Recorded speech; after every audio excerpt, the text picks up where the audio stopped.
We Do Biz. 3 minutes. Un expert. Un conseil. Sur We Do Biz. 3 minutes, un conseil, un expert, c'est tout de suite sur l'antenne de We Do Biz où j'ai l'immense plaisir de recevoir Eric Bonnet. Bonjour. Bonjour. Eric Bonnet, vous êtes président d'Axone, société spécialisée dans la direction financière en temps partagé, également associé au cabinet Axone Expertise Comptable. Alors on va s'arrêter sur cette idée du temps partagé, payer moins pour valoir plus, c'est votre idée. Alors en deux mots, pour les entrepreneurs qui auraient la tête dans le guidon, il va falloir les réveiller. Que faut-il savoir ? La tête dans le guidon, c'est un vrai terme, c'est une vraie réalité dans le quotidien de l'entrepreneur.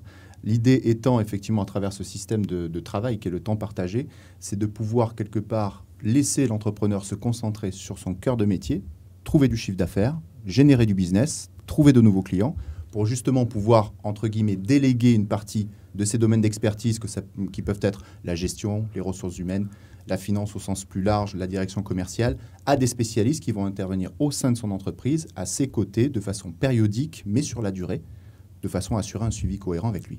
Alors, avant la naissance de ce dispositif du temps partagé, comment on faisait en tant qu'entrepreneur de TPE-PME ? On n'avait pas accès à énormément de choses, c'est vrai, puisque c'est des profils métiers qui valent extrêmement cher sur le marché du travail. Bien sûr, c'est des ressources rares, donc chères. L'idée, effectivement, à travers le temps partagé, c'est de pouvoir faire appel à ces experts à moindre coût. Pourquoi ? Parce qu'ils interviennent de temps en temps dans l'entreprise, à la demande, aux besoins, selon effectivement les souhaits du créateur ou du chef d'entreprise, à des coûts qui sont en moyenne entre 4 et 5 fois moins chers qu'un salarié interne à la boîte.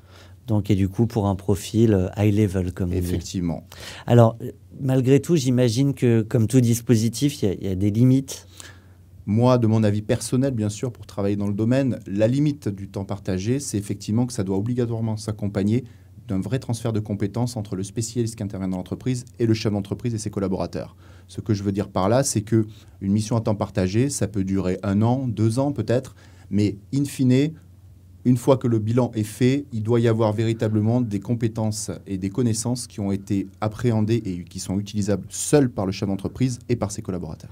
Ou éventuellement, parce que l'entreprise s'est extrêmement bien développée, j'imagine pouvoir recruter ce fameux expert. Effectivement, qu'on c'est la avait cerise que sur le quelques heures gâteau. par semaine. C'est le but de travailler en temps partagé. C'est le paradoxe du métier, c'est que le meilleur gage de réussite, c'est de pouvoir disparaître sans faire de mal à l'entreprise, bien au contraire, mais qu'elle continue à se développer de sa propre initiative. Eh bien, un grand merci à vous, Eric Bonnet, je le rappelle, président d'Axone. Le temps partagé, je l'ai mieux compris avec vous. À très bientôt sur notre antenne.